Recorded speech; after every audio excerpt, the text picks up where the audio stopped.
భార్య భర్తతో కలిసి ఉండకపోయినా కోపంతో విడిగా ఉన్నా సరే ఆమెను పోషించే బాధ్యత భర్తదే. ఇది తాజాగా సుప్రీంకోర్టు తేల్చి చెప్పింది. భర్త నుంచి విడాకులు తీసుకోకుండా విడిగా ఉంటున్న మహిళ అతడి నుంచి భరణం పొందడానికి అర్హురాలేనని సుప్రీంకోర్టు స్పష్టం చేసింది. భర్తతో కలిసి ఉండలేకపోవడానికి తగిన కారణం ఉంటే భరణం కోరవచ్చని వెల్లడించింది. జార్ఖండ్కి చెందిన యువకుడికి 2014 మే 1వ తేదీన పెళ్లి జరిగింది.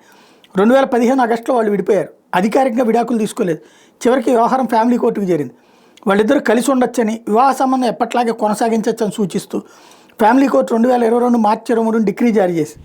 అయితే భార్య ఈ డిగ్రీకి కట్టుబడి ఉండలేదు. భర్త నుంచి తనకు భరణం ఇప్పించాలంటూ అదే కోర్టులో పిటిషన్ దాఖలు చేశారు. దీంతో ఆమెకు నెలకు 10,000 రూపాయలు చొప్పున ఇవ్వాలని భర్తను ఆదేశిస్తూ ఫ్యామిలీ కోర్టు ఆదేశాలు ఇచ్చింది. ఆదేశాలను భర్త జార్ఖండ్ హైకోర్టులో సవాల్ చేశారు. భార్య తన వద్దకు తిరిగి రాలేదు కాబట్టి భరణం చెల్లించే ప్రసక్తే లేదని పేర్కొన్నాడు. అతడి వాదంతో హైకోర్టు ఏకీపించింది. భార్యకు భరణం ఇవ్వాల్సిన అవసరం లేదని చెప్తూ తీర్పు వెలువరించింది.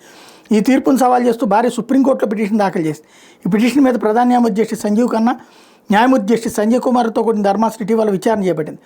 భర్తతో కలిసి ఉండకపోయినా భార్య భరణం పొందొచ్చని తేల్చి చెప్పింది. సిఆర్పి సెక్షన్ 125 ప్రకారం భర్త నుంచి భరణం పొందడం భార్య హక్కు అంటూ గుర్తు చేసింది.